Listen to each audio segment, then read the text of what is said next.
Muy buenas tardes. En el marco del 50 aniversario del Instituto de Investigaciones Jurídicas de Costa Rica, les damos una cordial bienvenida a esta conferencia, titulada Valoración Racional de la Prueba Testimonial, una mirada crítica al principio de inmediación. Se les informa, podrán realizar sus preguntas al finalizar la presentación. Las mismas serán contestadas por el expositor y les recordamos amablemente realizar la evaluación de esta actividad por medio del link que se les hará llegar por el chat. El día de hoy contaremos con la participación del máster Jairo Arias Montoya, quien es licenciado en Derecho con mención en Formación de Jueces de la Universidad de Costa Rica, máster en Razonamiento Probatorio por la Universidad de Girona, España, cofundador y actual presidente de la Asociación Costarricense de Filosofía del Derecho y Filosofía Práctica, profesor en la Escuela de Derecho de la Universidad Fidelita de Costa Rica y letrado de la Sala Segunda de la Corte Suprema de Justicia de Costa Rica. Sin más, el tiempo es suyo.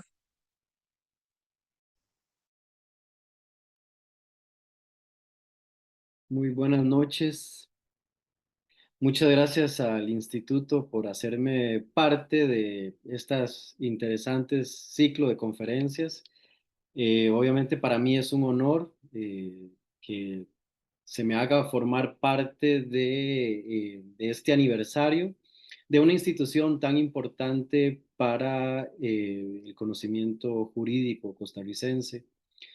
Agradezco en especial a don Gustavo Chan, director del instituto, por la invitación, así como a todo el personal eh, del instituto y bueno, felicidades en este aniversario. Voy a compartir una presentación mediante la cual me tomaré guía para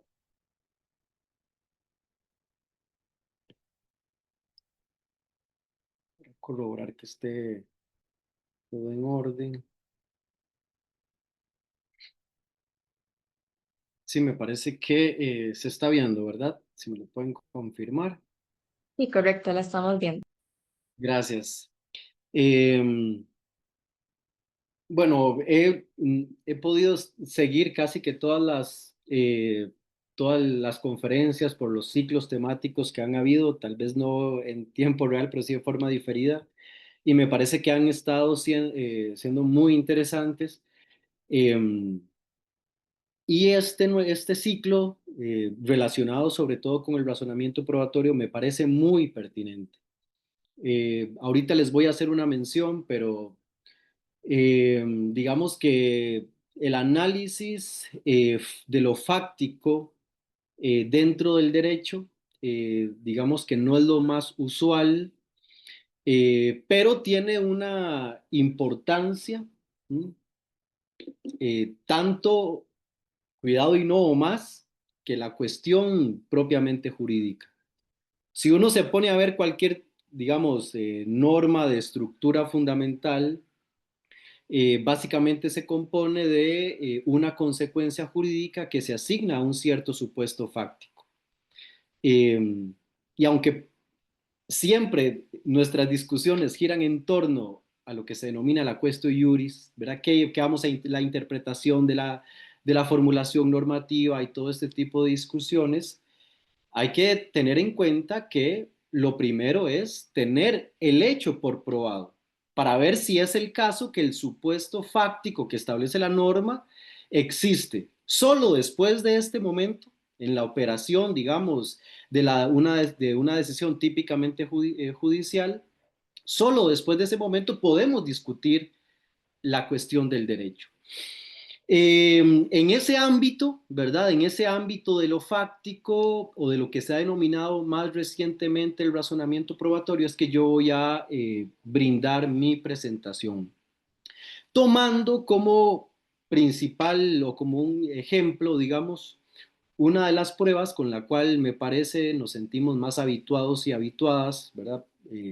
La que siempre es la más familiar, la que está normalmente presente en todos los procesos judiciales, como es la prueba testimonial. Realizando o por medio de una crítica, una mirada crítica al principio de inmediación, que es en suma la causa, me parece a mí, de los análisis deficitarios que se hacen en las decisiones judiciales a propósito de la prueba testimonial. Eh, para eso, lo que voy a hacer, y voy a tratar de hacerlo en 45 minutos para ajustarme al tiempo, voy a hacer una mención nada más de las teorías o de cómo se ha distinguido recientemente sobre la prueba. Vamos a entender qué significa valorar racionalmente la prueba para entrar de lleno en este tipo de análisis aplicados a la prueba testimonial y cuál es el cuestionamiento, digamos, que yo les quiero presentar respecto al típico y clásico principio de inmediación. Lo primero es, y esto es solamente un repaso rápido para poder ubicarnos, que digamos que desde lo que se ha conocido como la teoría racional de la prueba, se han identificado unos ciertos parámetros y entonces se distingue de una concepción clásica, dominante históricamente, a la que se ha denominado la concepción persuasiva de la prueba, ¿verdad? Es decir, la posición crítica o racionalista de la prueba empieza a denominar a la teoría clásica como la concepción persuasiva, identificándole algunos parámetros a los cuales luego les va a presentar alguna, digamos, contraposición, si se quiere.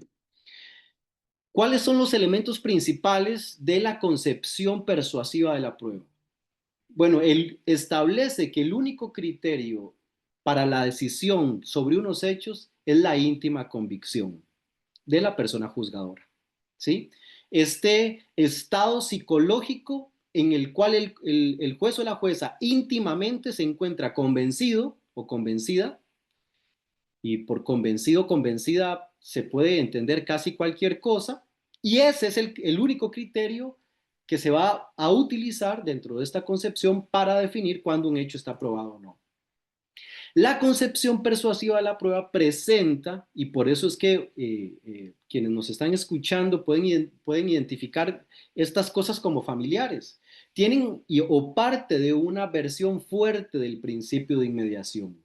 Es decir, se dice que se requiere la presencia física del juez o la jueza en la práctica de la prueba, porque solo esa persona tiene las condiciones para luego fallar el caso.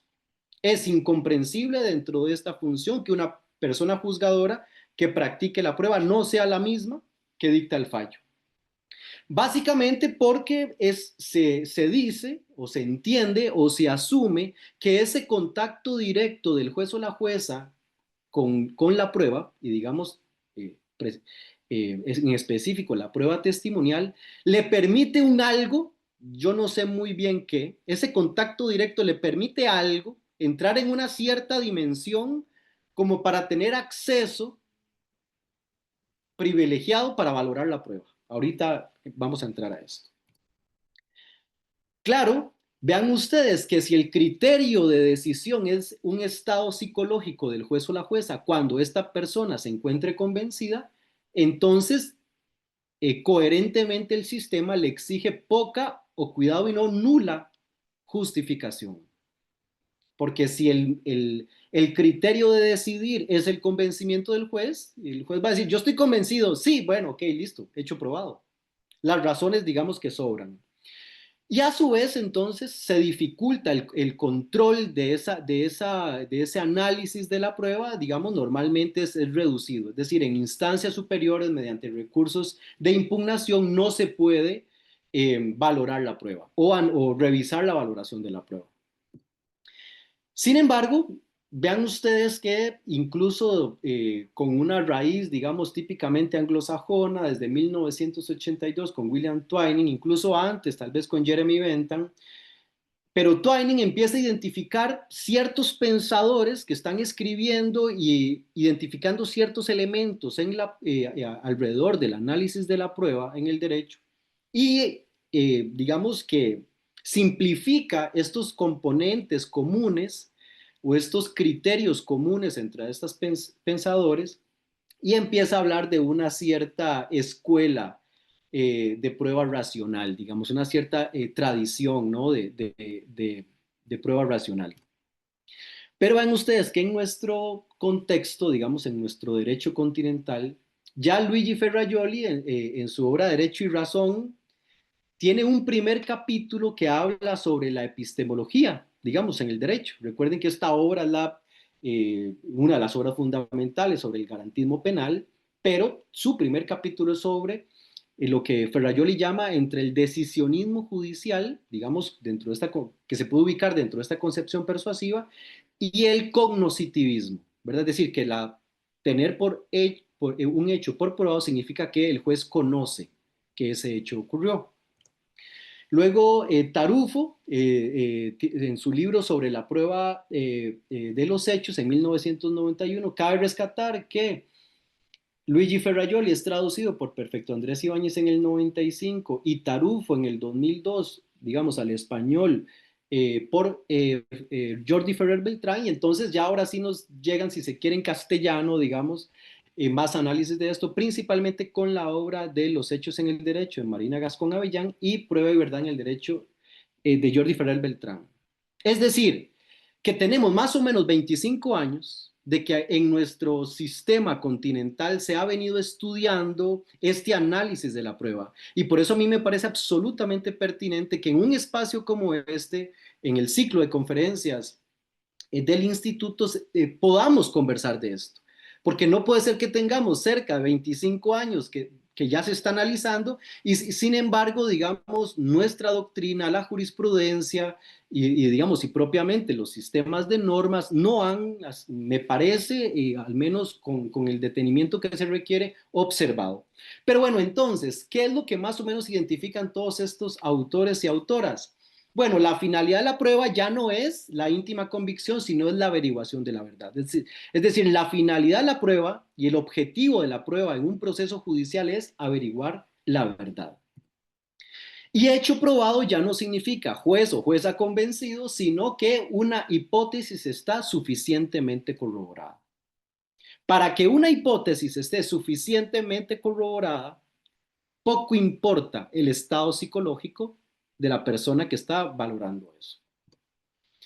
Y el principio de inmediación cumple una función en la práctica de la prueba, claro que sí, pero para facilitar el control, es decir, se requiere la presencia del juez o la jueza para facilitar el control, ¿verdad?, de la información, para habilitar el debate de las partes en torno a la prueba. ¿Por qué? Porque así se va a obtener mejor información, mayor y mejor información, para luego decidir sobre los hechos del caso. No está ahí para valorar, no permite valorar. Y además exige una fundamentación analítica de la decisión de los hechos. Es decir, que para decidir sobre la ocurrencia de un hecho, es decir, para tener una hipótesis por probada del tipo Juan mató a Pedro, la persona juzgadora debe fundamentar esa decisión sobre ese hecho expresando las razones de cada elemento de prueba, pero además de las que estime fiables, tiene que hacer otra valoración en conjunto para determinar si la hipótesis está corroborada. Ahorita voy a referir un poco más de esto. Y obviamente se permite el control del razonamiento probatorio en sede de recursos. Entonces, como ya se puede dejar ver, obviamente yo voy a exponer un análisis desde la concepción racional de la prueba y las dificultades que esto tiene en la prueba testimonial. ¿Qué significa valorar racionalmente la prueba? Nos lo expone Jordi Ferrer Beltrán y se cuestiona que en el derecho no debe ser distinto de cómo conocemos en el resto del ámbito que tenemos como especie humana, ¿sí? Simplemente no, porque no es una labor, digamos, intelectivamente sencilla, no es compleja, pero se trata de evaluar el apoyo empírico que un elemento de juicio, digamos, un conjunto de pruebas, aporta a determinada hipótesis. Eso es valorar racionalmente la prueba.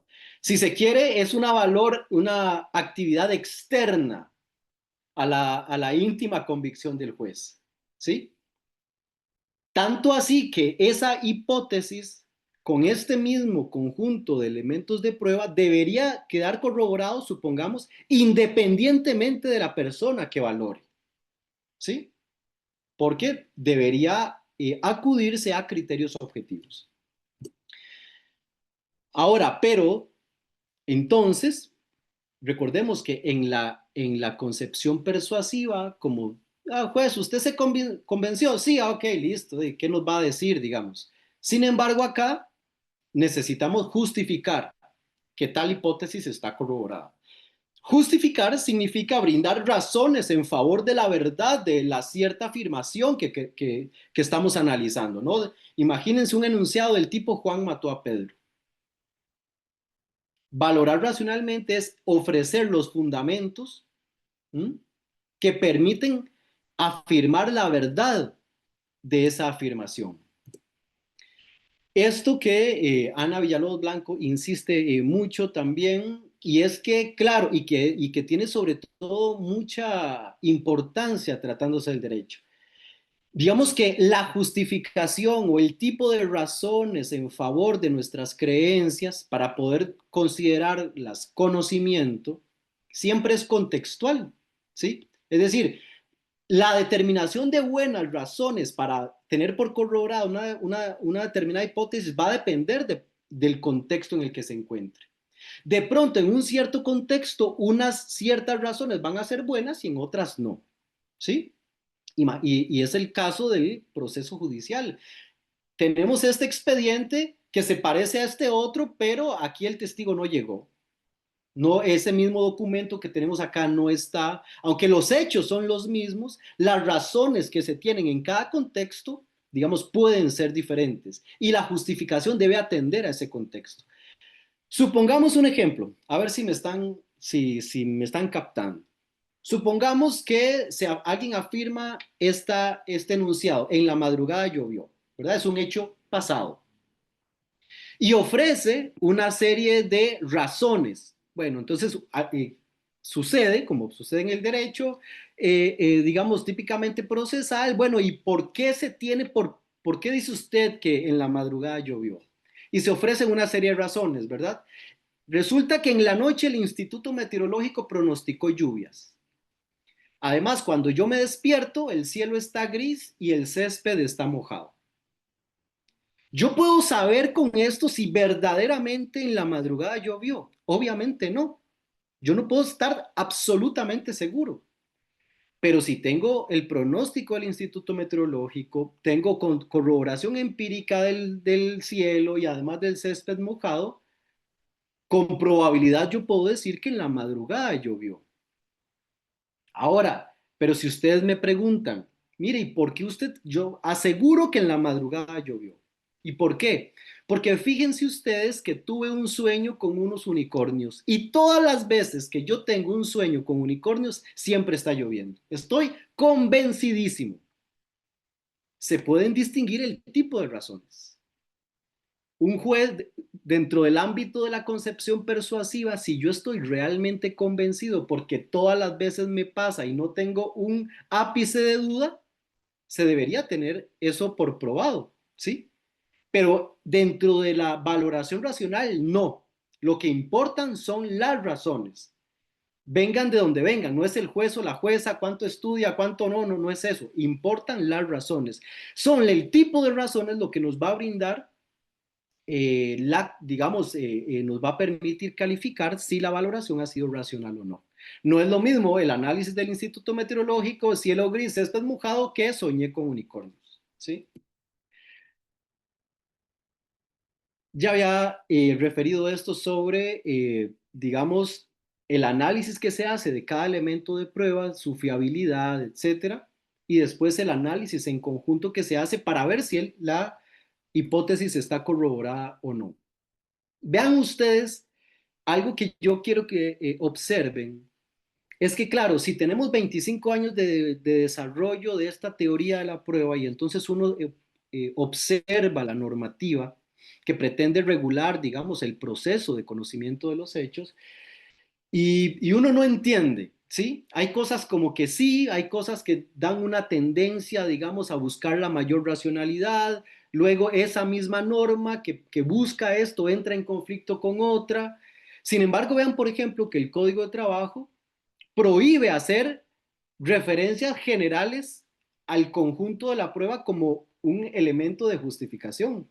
Sí, bueno, mire, se analizó toda la prueba y toda es coherente y entonces tengo por probado tal cosa. Eso es prohibido por la norma del Código de Trabajo, de hecho también por la norma del Código Procesal Penal. No, se exige hacer un análisis de cada elemento de prueba. Es decir, si se evacuó un testigo, se tendría que brindar las razones de por qué ese testigo es fiable o no. Si es fiable, entonces vamos a analizar en qué medida aporta o no a la tesis o a la hipótesis que se pretende corroborar. ¿Qué es lo que pasa? ¿Qué es lo que pasa? Para las personas que nos están escuchando, estudiantes o tal vez ya abogados o abogadas en ejercicio, claro, tenemos una idea del principio de inmediación. Sí, es como que todo el mundo sabe qué significa. Luego, cuando uno pide el concepto, ¿verdad? Queda un poco como en penumbra, pero todos sabemos qué significa, curiosamente. En doctrina, cuando se habla del principio de inmediación, básicamente se le asignan dos tipos de dimensiones. Una es el contacto directo de la persona con las partes y la prueba, y otro es la necesidad de que la persona que practica la prueba sea la que dicte la sentencia. Actualmente tenemos normas que, digamos, anulan una sentencia si la persona juzgadora que dictó la sentencia no es la misma que practicó la prueba. Y se pide el contacto directo con el juez. En pandemia tuvimos esta discusión. Entonces, si esta presencia directa no podía ser virtual, tenía que ser presencial, ¿verdad? Normalmente todo el mundo va a decir esto, ¿sí? Contacto directo y la misma persona que practica es la que dicta la sentencia. ¿Por qué? Entonces, claro, lo que hay que preguntar es ¿por qué esto opera así? ¿Mm? ¿Por qué esto opera así? Y es que, claro, yo no he encontrado otra explicación, me dirán ustedes ahora en el espacio de preguntas y comentarios. Mi hipótesis, esto se requiere así y anulamos sentencias porque no se dictaron por el mismo juez que practicó la prueba, porque creemos, precisamente tratándose de la prueba testimonial, hay un ámbito místico entre el contacto directo del juez o la jueza con los testigos, místico, místico, que contacto que habilita a la persona juzgadora a identificar mentiras, a identificar cuando los testigos están nerviosos, cuando están siendo sinceros y cuando no. Esto es lo único que podría justificar una tesis como esta. Tanto así, recuerden ustedes que en todos los cursos de procesal nos citamos, ¿verdad? Que obviamente tiene una importancia inmensa la sentencia, el voto de la Sala Constitucional 1739-92, que es digamos, es la obra que da cuerpo al debido proceso costarricense, si se quiere. Vean ustedes que tratándose del principio de inmediación, se dice lo siguiente en este voto. Es necesario que las pruebas lleguen al ánimo. Bueno, primero se justifica que la prueba debe realizarse de manera directa, inmediata y simultánea. Es necesario que las pruebas lleguen al ánimo del juez sin alteración alguna. A la hora de recibir la prueba, el juez debe estar en comunicación directa con los demás sujetos. El principio de inmediación de la prueba otorga, obviamente, una amplia discrecionalidad al juzgador, juzgadora inmediato, para apreciarla y valorarla. Claro, si nos ubicamos dentro de la concepción persuasiva, es decir, si yo estoy dentro de la concepción persuasiva y yo veo que si el testigo tuerce los ojos, por eso pienso que está mintiendo y si eso me convence, todo bien. Pero si tenemos normas como en el Código Procesal Penal, en el Código de Trabajo, que exigen la búsqueda de la verdad y por ende brindar razones de por qué eso se ha tenido así, esto sería inadmisible. Sería inadmisible.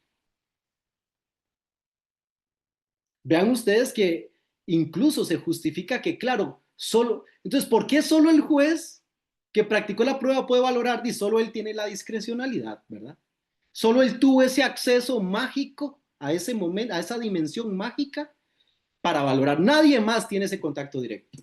Bueno, pero esto no, obviamente esto es una reproducción de la teoría, digamos, civilista clásica con Chiovenda en 1906 o Carneluti, ¿verdad? Asignaban que efectivamente se daba un plano espiritual en ese momento y daban importancia a los gestos de los manifestantes, ¿no? De las personas declarantes, para otorgar fuerza expresiva y para poder oler verdades y mentiras y entonces tener por probados ciertos hechos. Claro, lo que uno se puede preguntar, si han pasado más de 100 años, que es que no ha pasado nada en 100 años. Digamos, si se parte de la premisa de que el contacto directo yo puedo percibir mentiras, la ciencia no ha dicho nada en 100 años al respecto. Vean ustedes nada más, voy a adelantarme acá.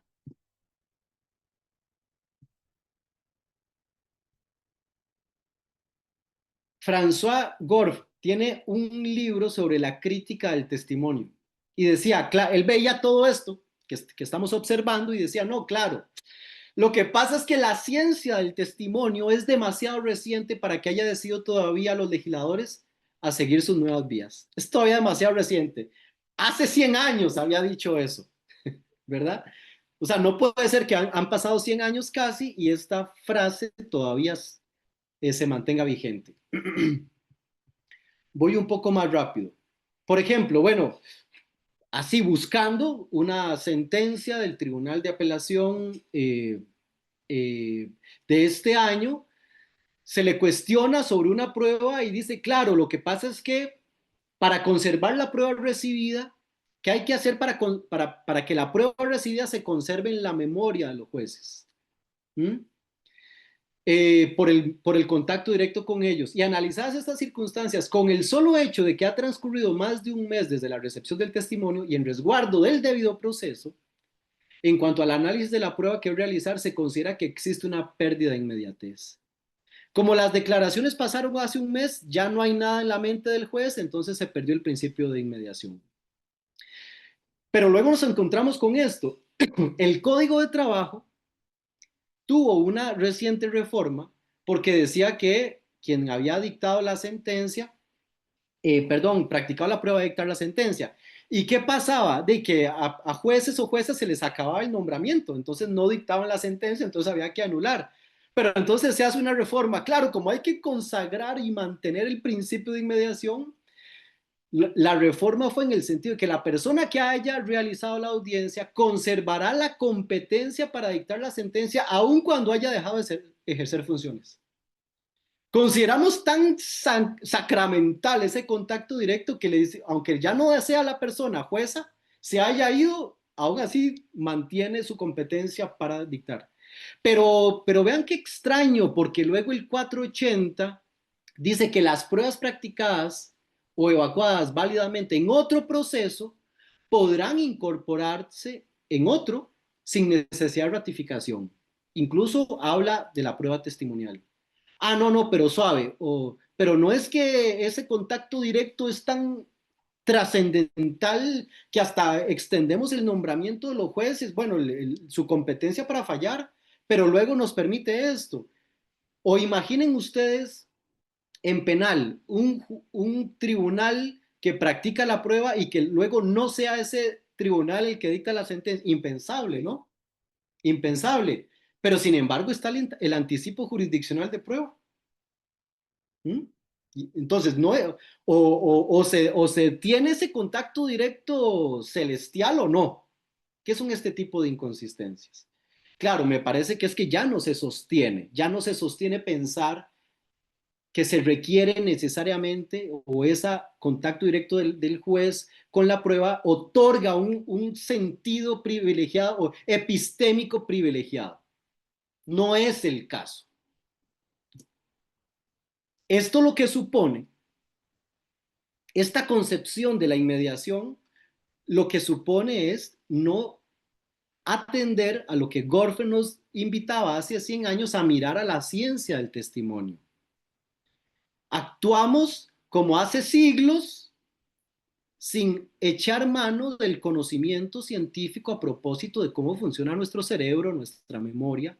¿Mm? ¿Y qué es lo que se produce? Bueno, errores judiciales. ¿Sí? Un ejemplo, el Innocence Project en Estados Unidos, tal vez algunos y algunas conocerán, hasta un eh,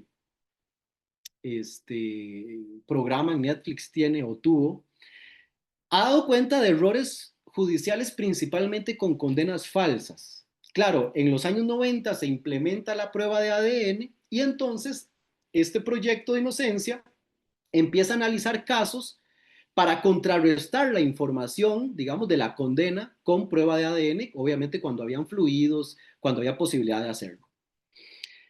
Allá en el 2013 ya se habían reportado 340 casos de exoneraciones donde hubo error.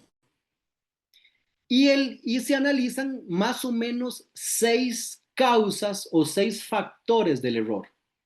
¿Sí? También se han analizado eso. Y se ha determinado, vean ustedes, que el de mayor impacto es la identificación errónea de imputados.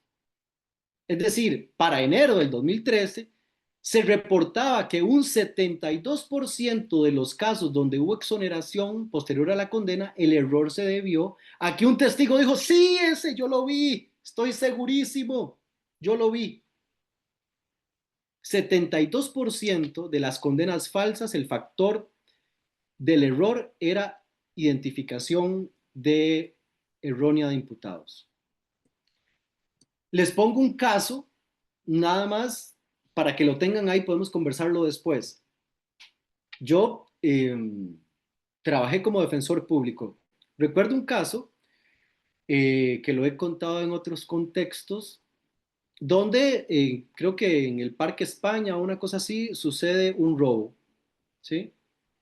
La víctima pone la denuncia y da 3 características. Sí, quien me asaltó fue una persona de 1,70 m, moreno y pelo de colochos. ¿Sí? La labor policial consistió en que, Parque España, moreno, 1,70 m, el caco que tenemos, ¿verdad? Y entonces citan a la señora y le muestran una foto. Y dice, es le dice el policía. Sí, es ese, le dice la señora. Entonces, ya con esa identificación, el proceso sigue. ¿Sí? Dejémoslo aquí, pongan ese ejemplo ahí fijado y lo vemos en un momento. Un ejemplo típico de razonamiento probatorio, digamos, en torno a la valoración de la prueba testimonial del principio de inmediación. Vean ustedes, para brindar una última crítica a esta idea del principio de inmediación. Por supuesto que depende de la percepción determinar si un testigo se muestra nervioso o titubeante. Eso sí, depende de la percepción. Se necesita la percepción para ver si la persona se muestra nerviosa o titubeante. Sin embargo, para concluir que por ese motivo el testigo no es fiable, ya ahí requerimos de una inferencia probatoria.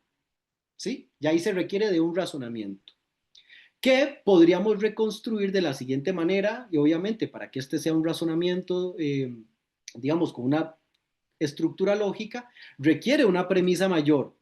¿Cuál sería la premisa mayor? Bueno, el nerviosismo de un testigo es síntoma de su mendacidad. Ok, premisa mayor. Ahora sí, Juan se muestra nervioso o titubeante, por lo tanto Juan está mintiendo, por lo tanto Juan no es fiable. ¿Sí? Ese es el típico razonamiento. Si estamos dentro de la concepción persuasiva, esto está perfecto. Porque si el juez cree en su esfera interna que el nerviosismo de un testigo es síntoma de su mendacidad, ya está, porque le están pidiendo su convencimiento. Pero si estamos dentro de un movimiento racional y dentro de la valoración racional, lo que habría que suponer, o más bien demandar, es cuál es la base científica de esta afirmación de la cual usted basa su razonamiento. No, es que desde ahí el principio de inmediación me da un contacto directo. Esa es la base. Y yo entro ahí, yo veo los ojos. Claro, ¿cuál es la base científica de esta premisa? Sin ella, el argumento o el razonamiento no tiene sentido. Lo cierto del caso es que la ciencia ha derrotado, digamos, esto. Nos ha mostrado evidencia y razones para no creer esto y por lo tanto, si se quiere, para desechar esa idea de la necesaria presencia del juez para valorar. Voy rápido. Entonces, tomémonos un espacio, lo voy a hacer rápido, pero tomémonos un espacio para entrar un poquito, digamos, en detalle a la prueba testimonial. Y para que ustedes mismos y mismas vayan viendo cómo se reconocen esto en nuestros procesos judiciales. La epistemología del testimonio, ¿verdad? En tanto se ha analizado precisamente el testimonio como un instrumento de conocimiento, ¿verdad? Con la importancia que tiene. De hecho, el testimonio ha sido, eh, digamos, si se quiere, la fuente primaria de conocimiento, de tradición, de creencias, etcétera. Y los desarrollos posteriores, digamos en concreto, ha distinguido entre dos concepciones del testimonio. Una que se denomina presuntivismo, se fundamenta, vean ustedes, estoy seguro que les va a resultar familiar, se fundamenta en ideas naturales de cómo funcionamos nosotros y nosotras. Tres elementos fundamentales. Principio de credulidad. Los seres humanos tenemos predisposición a creer en la palabra de los demás. No andamos dudando de todo el mundo. Y mire, ¿qué hora es? Hoy no, no, no. Tenemos una predisposición a confiar en la palabra de los demás. Pero además es que nosotros mismos y nosotras mismas tenemos una disposición siempre a hablar con verdad, ¿sí? Esa es, digamos, así actuamos naturalmente. Entonces, como así funcionamos, digamos, en nuestra esfera cotidiana, asumimos que el testimonio es tan básico como fuente de conocimiento. Claro, entonces yo confío en mi percepción, yo confío en mi memoria y entonces traslado esa confianza en los y las demás. ¿Sí? Es decir, confiamos en que nosotros, que nuestros ojos ven y entonces confiamos en lo que los ojos de los demás ven. ¿Sí? ¿Y qué pasa si esta es la forma que opera en los procesos judiciales? Bueno, yo me topo muchas sentencias con este tipo de análisis. ¿Cuál es la síntesis de esta concepción? Es que existe una disposición a aceptar el testimonio de los otros, salvo prueba en contrario. Típicamente, bueno, el testigo A dijo tal cosa, el testigo B dijo tal cosa y el C dijo tal cosa. No hay contradicción entre ellos, nadie me pone en duda, por lo tanto, lo que ellos dicen es verdad. Por lo tanto, tengo por probado tal y cual cosa. Ahí no hay razonamiento. ¿Cuál es el tipo de justificación que observa uno en las sentencias bajo esto? Ah, el testigo A dijo y chorrean todo lo que dijo el testigo. Así, literalmente. Y el otro testigo dijo esto. Por lo tanto, tengo por probado tal cosa. Ahí hay ausencia de razonamiento. Pero claro, la persona juzgadora no se percata, simplemente está actuando en su forma tradicional de confiar en la percepción, en los testimonios. ¿De verdad cree que las personas están afirmando cosas verdaderas, digamos? Y como no tengo razones para dudar, ¿por qué voy a dudar? Bueno, resulta que si asumimos la prueba testimonial con seriedad, que es lo que yo invito a hacer en este momento, es precisamente lo contrario, todo lo contrario. La concepción del no presuntivismo nos advertía ya Hume que un testimonio no ha logrado demostrar ningún milagro. Es decir, casi que un testimonio no demuestra ningún hecho en sí, no demuestra la existencia de nada. Se siguen dando estas discusiones entre prueba directa y prueba indirecta. Y verdad, no, el testigo observó directamente, esa es la prueba directa. ¿Qué prueba directamente que un testigo diga que él vio a Juan matar a Pedro? Eso no demuestra que Juan mató a Pedro. Lo que demuestra es que el testigo dice tal y cual cosa. porque ese testimonio en sí no nos permite tener por demostrada la existencia de un hecho. Ahorita les voy a decir por qué.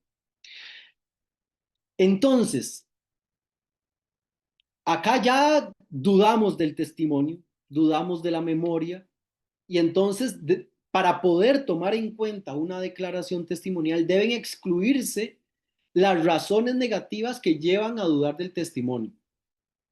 Pero no, como operaba también en la concepción presuntivista. Pero no solamente vamos a excluir, es decir, no es suficiente con excluir las cosas que nos hacen dudar, sino que además se necesitan razones positivas para creer. Y curiosamente, estas razones no deben ser referencias de otras pruebas testimoniales. Cuando se analiza cómo funciona un testigo, debemos excluir las razones negativas, tener otras razones, distintas razones, no razones también de tipo testimonial, para poder creer o para poder tener por probado un hecho. Entonces, es todo lo contrario. No se va a creer a un testigo, salvo que existan razones para hacerlo. Se ha cuestionado, por ejemplo, la determinación de tener por probado un hecho con un solo testigo en un proceso penal. Con todo lo complejo, bueno, que se estuvo viendo la semana pasada con el profesor Arena, ¿verdad? De los elementos de género que tienen que haber al respecto. Pero desde el punto de vista epistémico, digamos, es un poco, resulta muy difícil de justificar que tal hecho ocurrió con solo una prueba testimonial. ¿Qué es lo que pasa? Y de esto también tiene culpa el principio de inmediación. Que hay ciertos antónimos que no tenemos claro y que el profesor Víctor de Paula Ramos lo clarifica de muy buena manera en su libro sobre la prueba testifical. Y es esto, tendemos a confundir verdad, este par de antónimos, verdad, falsedad, mentira y sinceridad. De hecho, si ustedes leen el artículo del Código Penal acerca del falso testimonio, digamos, técnicamente confuso, ¿verdad? Quien negare afirmar la verdad, ¿verdad? Un poco complejo. ¿Qué es lo que sucede? Lo repite Víctor. La nueva psicología llegó a alertar sobre el hecho de que la oralidad, digamos, la inmediación, no podría, por arte de magia, hacer que el juez estuviera en condiciones de entrar en la mente del testigo. Porque claro, ¿dónde opera la mentira y la sinceridad? En la mente. La verdad, cuando utilizamos la expresión verdad, digamos, en un sentido preciso, mediante esta teoría de la verdad por correspondencia, estamos diciendo que un enunciado se corresponde a la realidad. Y es falso cuando esto no es así. Nada, nada tiene que ver la verdad con la mentira, es lo que quiero que me entiendan. ¿Por qué? Porque la mentira y la sinceridad son conceptos que tienen que ver no con la realidad, sino con la memoria. Miente la persona que declara en contra de su recuerdo. De esta manera, una persona mediante una mentira puede declarar un hecho que es verdadero. ¿Sí? ¿Por qué? Porque a pesar de que su declaración no se corresponde con su memoria, resulta que esa declaración sí se corresponde con el mundo. ¿Sí? En el mundo hay un auto color rojo. Este testigo lo vio anaranjado. Y el testigo dice, no, yo quiero mentir. ¿De qué color es el auto? Ah, color rojo. Lo percibí anaranjado, pero quiero mentir. Entonces, digo que es el rojo, pero mi afirmación, a pesar de que es una mentira, es verdadera. Claro, cuando no se tiene claro esto, decimos, el testigo está nervioso, está mintiendo, por lo tanto es falso lo que dice. Y eso no, ese juego no va, ese par de antónimos no juegan correspondientemente. ¿Sí? Ah, ese testigo no se acuerda, entonces es falso tal cosa, no tengo por probado, no funciona así. Voy a pasar todavía más rápido esto. Cuando se le da la preponderancia al contacto directo del juez o la jueza con la prueba, normalmente casi que va exclusivamente a determinar cuándo la persona miente, ¿sí? Y luego, como miente, entonces el hecho falso. Y resultan estas confusiones. Diríamos que a propósito de la mentira es un acto intencional, decía, declarar en contra de lo que se recuerda, se requiere una actividad lingüística, es decir, la persona sí o sí tiene que declarar, salvo algunas excepciones de ley. Y para demostrar la mentira han habido algunos experimentos, ¿verdad? Cambios fisiológicos, precisamente para observar la dilatación de las pupilas, la presión sanguínea, frecuencia cardíaca, cuando hay toda esa alteración, ¿verdad? Se dice, bueno, tenemos esta máquina que es el detector de mentiras. Bueno, resulta que lo que ha mostrado la ciencia es que efectivamente el polígrafo sí puede determinar si su presión sanguínea se alteró, su respiratoria cardíaca, etcétera, si hubo dilatación de pupilas. Pero recuerden el razonamiento, de ahí inferir que la persona está mintiendo, no hay sustento. ¿Por qué? Porque todos estos cambios fisiológicos se pueden estar presentes en contextos donde la persona está nerviosa, en estado de alerta, etcétera. Y que más que a un testigo o a una testigo le pregunten, ¿verdad? Un montón de personas encorbatadas y le digan, si miente, los vamos a meter a la cárcel. Y claro, es probable que se muestre así. Se han hecho intentos mediante los cambios conductuales, si la persona cruza, ¿verdad? Los brazos o si parpadea esta forma acá, ¿verdad? Y digamos, la mentira no se refleja tampoco en este tipo de conductas. La neurociencia ha venido haciendo también investigaciones con encefalogramas, ¿verdad? Para ver propiamente la actividad cerebral en ciertos contextos. Y a pesar de que se han hecho, digamos, análisis, por ejemplo, si uno ve el fingerprinting, el aparato determina mediante una onda cierta actividad, ¿sí? Da señales de algo. Sin embargo, el propio Farwell dice que no es un detector de mentiras, digamos, es su inventor y su principal comerciante, digamos, de este aparato que se ha utilizado en algunos contextos judiciales. Pero el detector lo que identifica, dice Farwell, simplemente es información presente. Es decir, si usted dice, no, yo no estaba el día de los hechos y hay un video de ese lugar y la persona se quiere someter a esta prueba, le presentan fotografías, etcétera, entonces su cerebro en principio le va a ir dando señales de información presente. No detecta mentiras. Claro, el propio Farwell dice, en ciertos contextos hay que recordar que la memoria con el paso del tiempo se distorsiona, pueden haber afectaciones del cerebro, ¿verdad? Entonces casi que en momentos de cuestionamiento, dice Farwell, o en momentos casi que hay que hacer la valoración de cualquier testigo. ¿Cuál es la principal crítica? Claro que se asume que la actividad de mentir requiere más concentración que la actividad cerebral de ser sincero. Lo cierto del caso es que la declaración testimonial consiste en un ejercicio de memoria y esto desde el punto de vista de la actividad cerebral es también compleja. Entonces, una persona totalmente sincera tratando de recordar algo puede tener mucha actividad cerebral. ¿Qué es lo que pasa? Y con esto termino. Me pasé unos minutitos, pero con esto termino. El asunto no va de si el juez puede, mediante su contacto directo, puede detectar mentiras y poco importa si el testigo está mintiendo o no. Si es el caso que al derecho le importan las afirmaciones verdaderas, poco importa la mentira. Aquí yo pongo un apunte porque yo considero que dentro de la justificación epistémica, cuando se toma en cuenta un testigo, debe haber razones acerca de la sinceridad, pero este es un punto que nos tomaría otro encuentro de poder desarrollar, pero sin embargo, concuerdo que la mentira no importa, importan afirmaciones verdaderas. Lo que pasa es que si ya la ciencia entonces nos ha dicho, no vean, ni con los ojos, ni el movimiento corporal, ni la actividad, no podemos encontrar mentiras.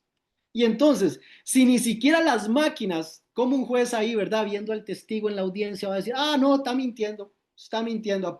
¿Cómo sabes? De ahí, a puro ojo. La ciencia, la neurociencia no ha podido, pero el juez a puro ojo dice, no, la persona está mintiendo. Esto supone una mala comprensión de cómo opera la memoria y cómo se deben atender principalmente los errores sinceros. Lo primero, la memoria no es una suerte de datos guardados como si de un rollo fotográfico se tratara, grafica Antonio Manzanero, sino que se trata de un proceso de recuperación e interpretación. Es decir, si a usted hoy le piden que recuerde parte de qué habló el profesor Arena la semana pasada.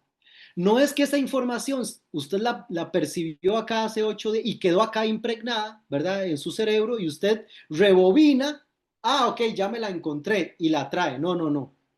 Es un proceso de construcción. Ese recuerdo se construye en este momento, ¿sí? Se construye en este momento. Imagínense el testigo que han pasado 2 años desde los hechos.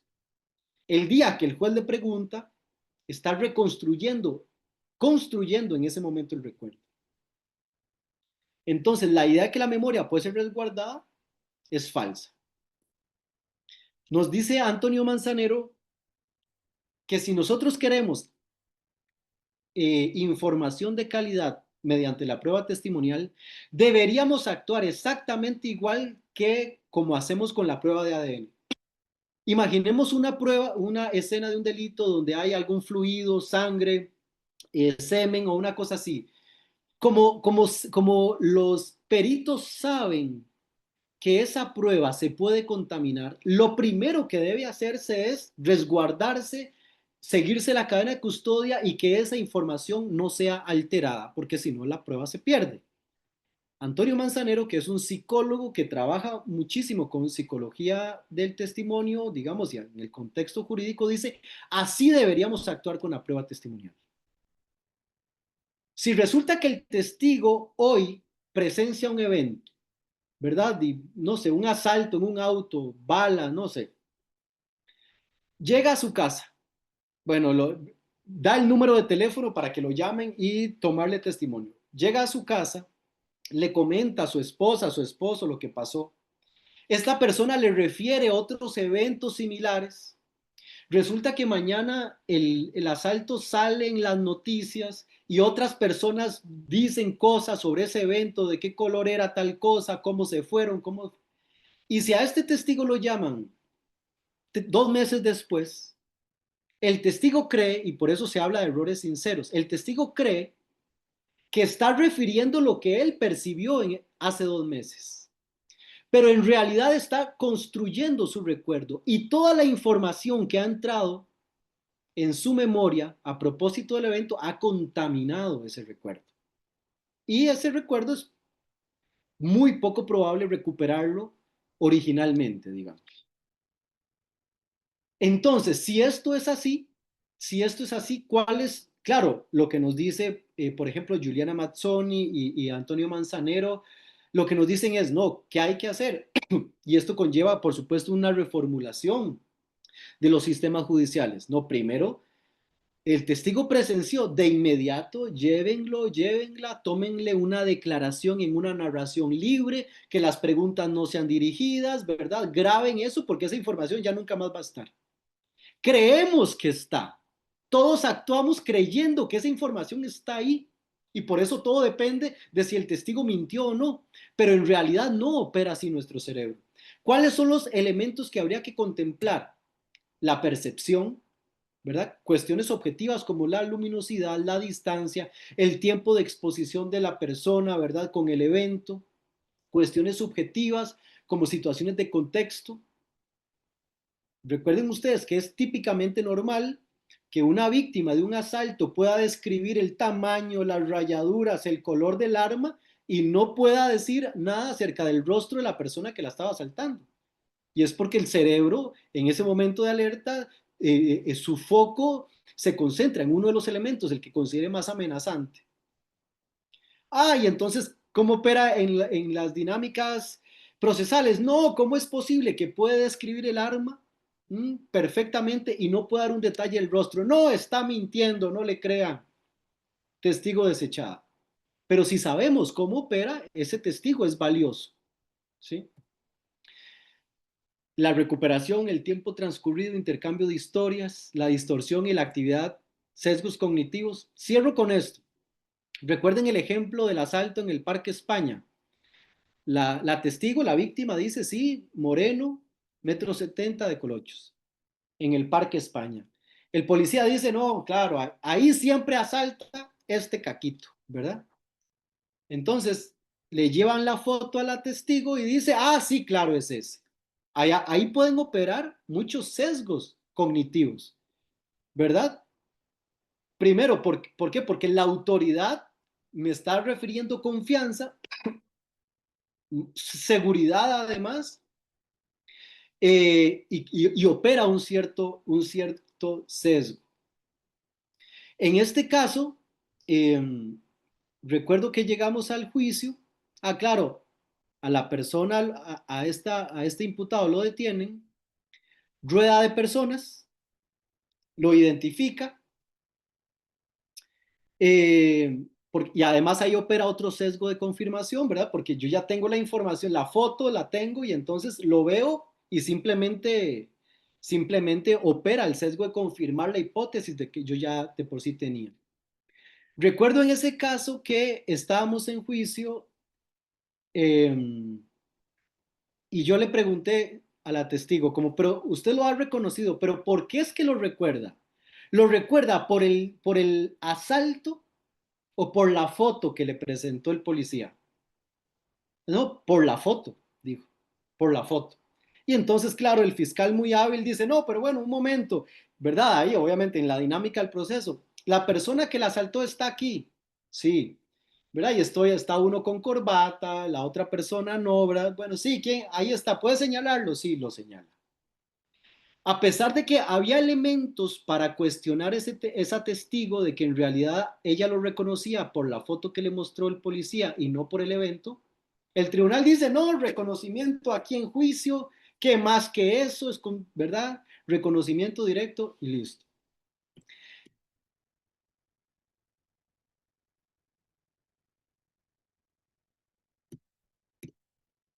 La decisión judicial no puede basarse únicamente en prueba testimonial si se asume con seriedad, digamos, este tipo de prueba.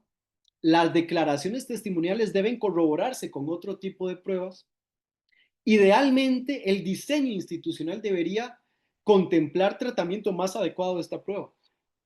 Es decir, que iniciado el proceso, se reciban las pruebas testimoniales y ahora sí, eso pueda marcar, si se quiere, una línea de investigación. Y la investigación podría acudir a otros elementos de prueba para permitir corroborar lo que el testigo declara. Vean ustedes el anticipo jurisdiccional de prueba. Uno de los motivos, o si no me corrigen los expertos en penal, es que tengamos razones para pensar que el testigo pueda olvidar ¿verdad? O pueda desaparecer la información o ¿verdad? La persona en peligro. Sí, en todos los casos de los testigos tenemos riesgo de que la información se pierda. Eso sería de mi parte. Quedo atento a cualquier duda, comentario. Perdón si me pasé unos minutos.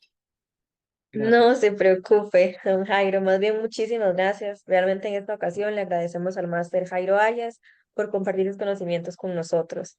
A continuación, tendremos la sección de preguntas para don Jairo. Si alguien gusta realizar una pregunta, puede levantar la mano y le daremos la palabra.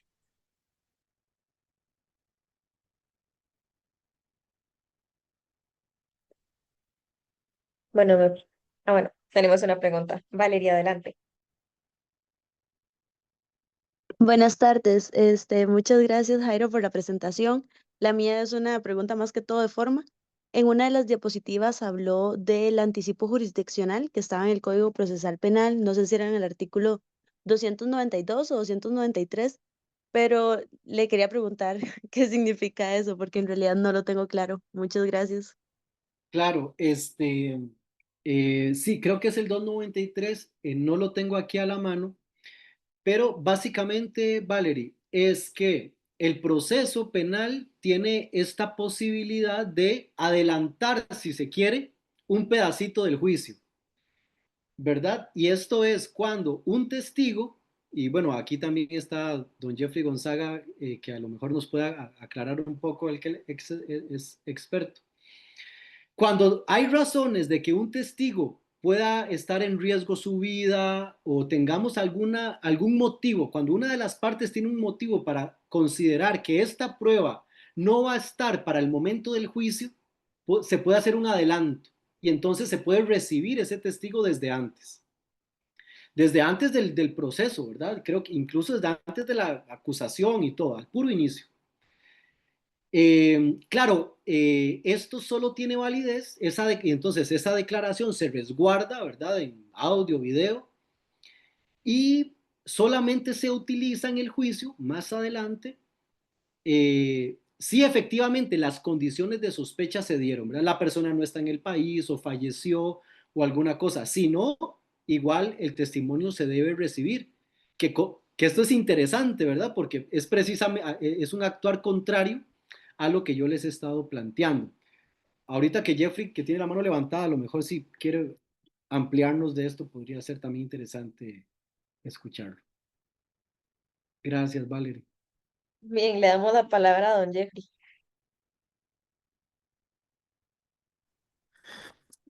Hola Jairo, buenas tardes, muchas gracias por la presentación.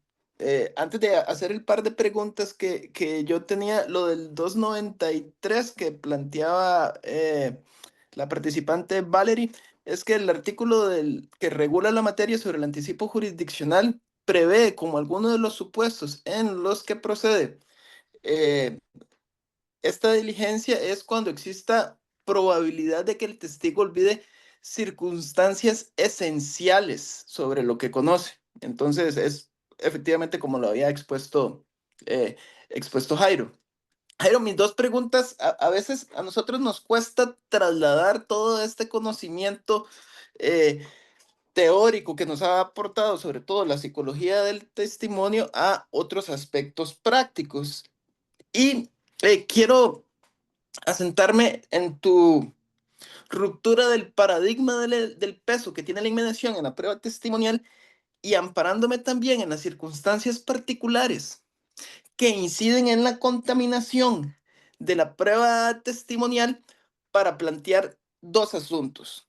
Si nosotros consideramos o replanteamos este peso que tiene la inmediación, ¿cómo verías vos o cuál sería la posibilidad que en los procesos penales en donde haya la necesidad de sustituir en juez por una incapacidad que ya se sabe que va a prolongarse por un periodo superior a los 2 días, sin necesidad de incorporar un nuevo, sin necesidad de evacuar la totalidad de la prueba, se incorpora un juez y acceda a la prueba testimonial a través de las grabaciones que los medios actuales nos permiten de precisamente dejar constando la declaración de los testigos que fueron valorados previamente, porque claro, eso implicaría no solo un ahorro de recursos, sino también una decisión mucho más rápida.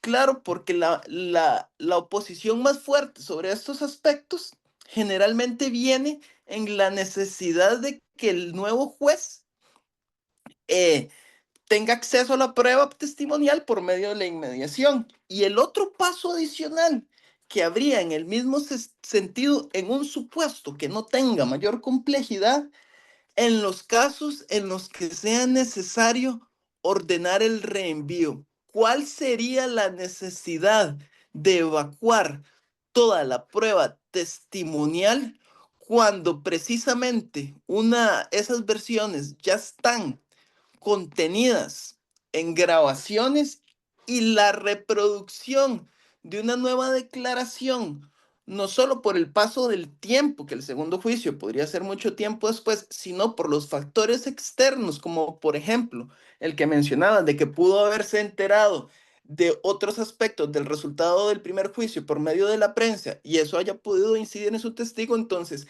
¿qué necesidad tendríamos que en un juicio de reenvío, amparándonos en esta ruptura del paradigma de la inmediación, se vuelva a evacuar toda la prueba? Muchas gracias, Jairo. Gracias, Jeffrey. Sí, no, muy interesante y muy atinado, digamos, lo que plantea. Sobre todo en estos contextos de verdad actuales, al menos en nuestro medio costarricense, sobre la celeridad y la mora judicial y el atraso, digamos, en casos penales. Efectivamente, digamos, no se justifica por ningún medio digamos, desde el punto de vista racional, la necesidad de evacuar otra vez la prueba. Por ejemplo, en el caso del reenvío. Y tampoco, imagínese el caso, o sea, si, para ponerlo en estos términos, la prueba que se recibió y que el juez se incapacitó, y luego la prueba que se recibió en el juicio, que luego se anula y se dicta su reenvío, esas pruebas ya practicadas son de mejor calidad que cualquier otra. Son de mejor calidad que cualquier otra. Sí, la italiana Giuliana Mazzoni habla acerca de la pureza y de la bondad de la prueba. Claro, esto no quiere decir, digamos, que con posterioridad, digamos, el juicio se anula, luego el testigo se informa de cosas y a lo mejor brinda información más verdadera, si se quiere, pero es por estos otros factores. A propósito de la pureza y de la bondad de la prueba testimonial, entre más cerca esté de los hechos, digamos, mejor, más pura, menos contaminada. De esta manera, la única justificación que habilitaría volver a convocar a otro tribunal o volver a practicar la prueba es pensar que ese contacto directo, físico incluso, concede algo más desde el punto de vista epistémico que no lo da, digamos, verlo en video. Yo no le encuentro por dónde. Claro, alguien podría decir, bueno, el juez no controló la prueba, se hicieron preguntas sugestivas que tuvieron, digamos, ahí uno podría empezar a discutir, ¿no? Que la información se obtuvo con preguntas sugestivas y ese tipo de cosas. Y el juez nuevo, digamos, no tuvo cómo controlar eso. Pero si es en términos generales, digamos, yo pienso que no se justifica y más bien hacer ese cambio de concepto del principio de inmediación, digamos, habilitaría a rescatar primero mejor prueba, ¿sí?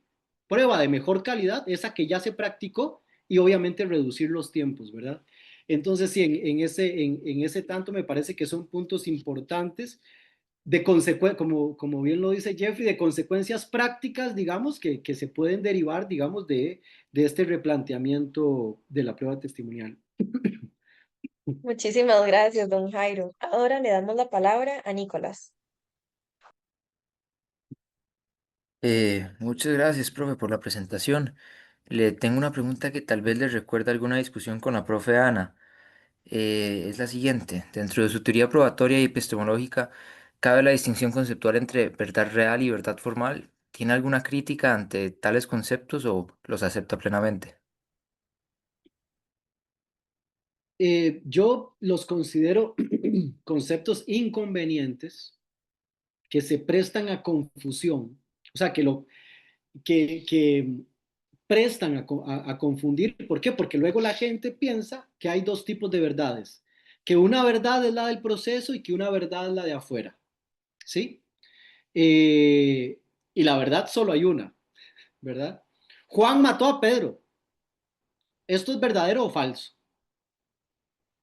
Luego el proceso debe emplear los mecanismos para tener por probado, digamos, la mayor probabilidad acerca de esa verdad.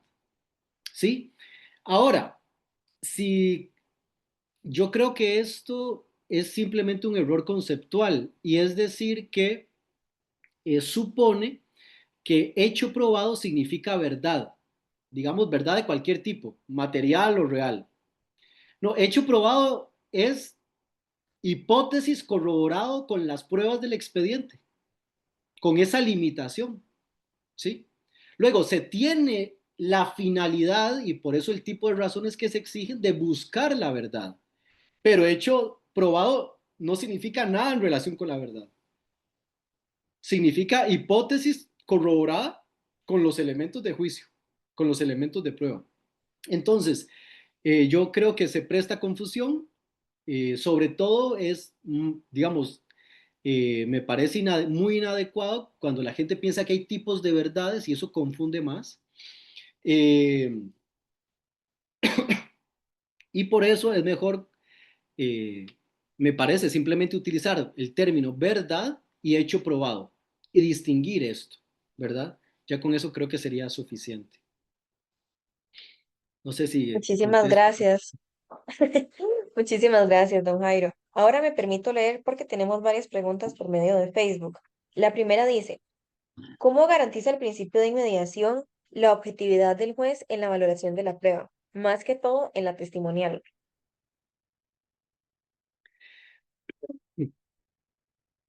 Eh, digamos, desde el punto de vista, como lo estoy planteando, en lo que habilita es a obtener la mejor información posible. Es decir, el juez, por ese contacto directo con la prueba, el juez o la jueza, debería, en primer lugar, posibilitar las declaraciones espontáneas, primero que todo. De otro modo, evitar, digamos, un interrogatorio dirigido, ¿sí? Porque el interrogatorio dirigido hace la información de menor calidad, ¿sí? Y entonces el contacto directo con el juez o la presencia del juez debería poder habilitar ese debate claro en torno a la prueba testimonial y en ese tanto le ofrecería mejor información, es decir, información de mejor calidad, evitando las preguntas sugestivas, capciosas o, digamos, interrogatorios claramente, digamos, dirigidos, ¿verdad? O tendientes digamos, sí, a maniobrar, si se quiere, la declaración del testigo. En ese tanto creo que aportaría para una mejor información, digamos esto que denomina a quien pregunta como objetividad, si lo entiendo. Muchas gracias. Del mismo modo nos preguntan, en el tratamiento de los testigos, donde usted sugiere que se lleven, entrevisten y graben, ¿no se podría caer en un sistema de prueba tasada? No, no, no, porque digamos que esto que yo sugiero, pero que no es una cosa mía, ¿verdad? Es lo que recomiendan estas personas que he citado. Eso está en función de la obtención de la prueba, ¿sí? En la obtención del testimonio, la obtención de la información almacenada, digamos. Luego opera la valoración, que es un procedimiento aparte, ¿verdad? En la valoración, digamos, la prueba tasada precisamente no impide el razonamiento del juez. La prueba tasada le dice, un testigo, dos testigos, hombre, ¿verdad? Sacerdote, por lo tanto, probado tal. El juez lo que hace es casi que sumar. No, en este sentido sería simplemente obtener la prueba y luego el juez deberá operar, digamos, en función de si esa información le sirve o no, si corrobora o no la hipótesis que se está tratando de corroborar. Pero esto en nada se parece a la prueba tasada, desde mi punto de vista. Muchísimas gracias. Y la última pregunta nos dice lo siguiente. Buenas noches. ¿Cree que una, entre comillas, correcta elaboración de estándares de prueba pueden ayudar a que la fundamentación fáctica de las sentencias sea objetiva en relación a la valoración de la prueba? ¿Pueden prevenir realmente que un juez sentencie por íntima convicción y que justifique con retórica jurídica que fue, entre comillas, racional su decisión. Sí, que digamos, ese es otro de los aspectos, porque si ustedes observan, yo les mencioné, por ejemplo, ok, hecho probado, y claro, ahí utilicé una cita de Jordi Ferrer Beltrán. Entonces, hecho probado es la hipótesis suficientemente corroborada. Y entonces la otra discusión es cuándo una hipótesis está suficientemente corroborada. Yo creo que en este caso, por ejemplo, Jordi Ferrer Beltrán ha desarrollado toda esta idea de los estándares de prueba y yo creo que ofrece, no estoy tan seguro si soluciona el problema, pero ofrece muchísimas mejores herramientas para disipar en una gran medida la subjetividad, ¿sí? Eh, eso, diría eso. En cuanto a lo otro, sí. De hecho, digamos, por ejemplo, mi tesis de licenciatura, acá en la UCR, era analicé la fundamentación de la valoración de la prueba. Y el título era así como una íntima convicción disfrazada. ¿Verdad? ¿Por qué? Porque normalmente se dice, sí, no, sana crítica racional, ¿verdad? La valoración en conjunto y se utilizan frases de este tipo que esconden o reflejan la ausencia de razonamiento. Y si el razonamiento no es explícito, digamos, nosotros como ciudadanas y ciudadanos del control de la justicia diremos, entonces, si no hay razonamiento, si no hay razones, solo frases vacías, eso es así porque el juez en su cabeza lo creyó así, ¿verdad? Es decir, tendríamos que decir que es una decisión absolutamente subjetiva. ¿Por qué? Porque no tenemos razones para medir ni calificar, digamos, acerca de la intersubjetividad de los criterios que se utilizan y cosas como esas. No sé si contesté toda la pregunta. Me parece que sí. Muchísimas gracias, don Jairo. Teniendo un Bueno, modo, don Jairo, no sé si hay algo más que desea agregar, ya a modo de conclusión. no, agradecerles por la atención. De nuevo, agradecer al instituto, a don Gustavo Chan. Esta celebración está siendo genial. Yo lo estoy disfrutando mucho y hoy también lo he disfrutado. Y bueno, gracias a las personas que escucharon, que preguntaron y a quienes estuvieron acá presentes. Muchísimas gracias. Sin más, agradecemos al máster Jairo Arias por habernos acompañado el día de hoy y por compartir sus conocimientos con nosotros. Del mismo modo, a todos los que nos ven por medio de nuestras redes sociales. Amablemente, les solicitamos realizar la evaluación de la actividad por medio del link que se les hizo llegar por el chat. Y les recordamos que el día miércoles 23 de julio a las 6 p.m. tendremos de manera virtual por este mismo medio la conferencia titulada Las funciones de las sanciones procesales de la doctora Flavia Carbonell. Sin más, les deseamos muy buenas noches.